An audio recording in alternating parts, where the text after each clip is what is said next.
Bonjour, c'est Benjamin et Henri, créateurs de jeux, pour les règles du jeu Vaudou. Le tour d'un joueur, donc après la mise en place, c'est-à-dire que chaque joueur a posé devant lui son grenier, a conservé en main le Papa Legba, un loi bleu, un partisan, son épicier, et deux autres cartes qu'il a sélectionnées dans la mise en place. Le tour d'un joueur se passe toujours en 4 étapes, avec 2 étapes éventuellement facultatives. La première, c'est toujours lancer les dés, un dé 10 et un dé 6, qu'on lance comme ça, 5 et 1, 6, on ajoute le total, et le joueur annonce à tous les autres joueurs la somme qu'il fixe.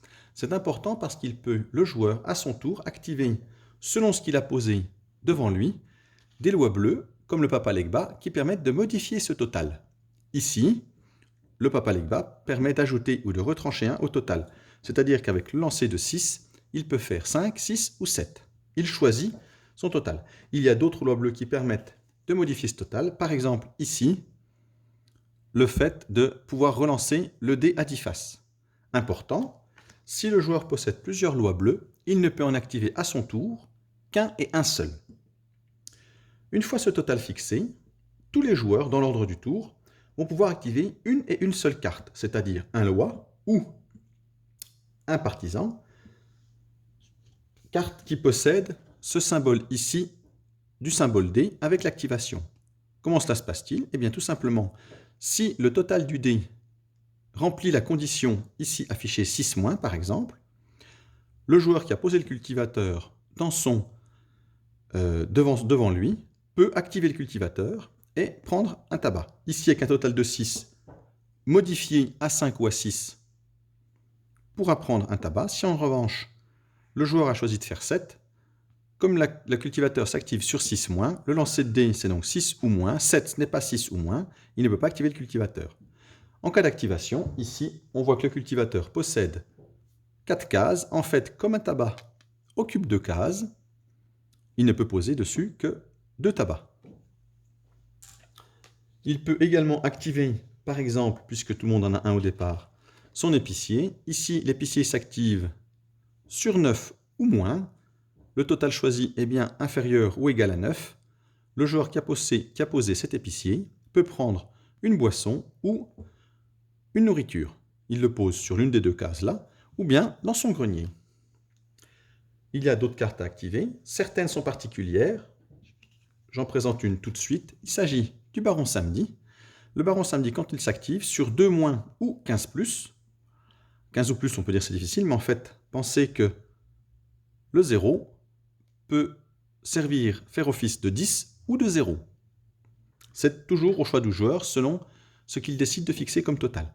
Ici, le Baron Samedi, lorsqu'il s'active sur 2- ou 15+, le joueur peut poser une âme sur cette carte, et à la fin de la partie, chaque âme posée vaudra 2 points.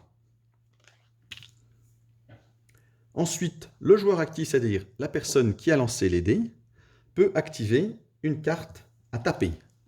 Ici, par exemple, l'échangeur, c'est les cartes qui ont ce symbole ici de double flèche. L'échangeur permet d'échanger 3 ressources à choix pour un tabac. Évidemment, il faut posséder les ressources et le tabac doit être entreposé correctement dans le grenier ou dans d'autres espaces de stockage qui permettent d'accueillir un tabac. Une autre carte, par exemple ici, le loi Esididanto, qui permet donc, toujours avec ce symbole-là, d'activer cette carte. On peut défausser une carte de la main pour prendre soit de nourriture, soit de boisson, soit un tabac.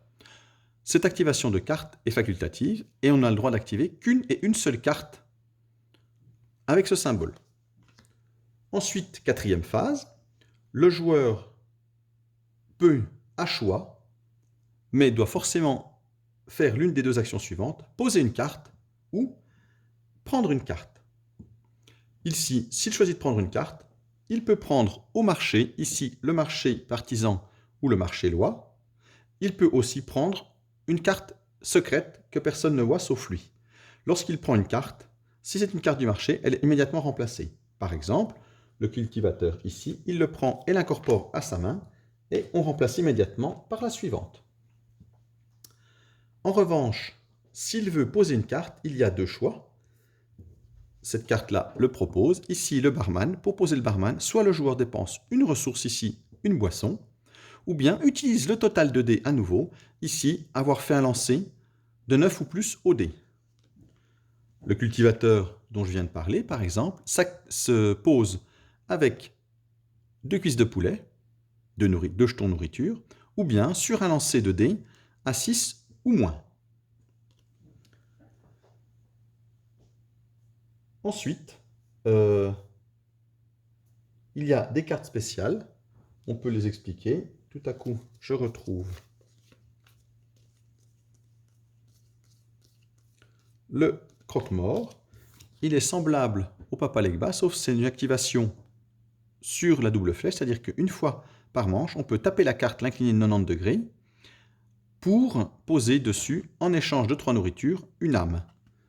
L'âme ici, sur le croque-mort, ne vaut qu'un point.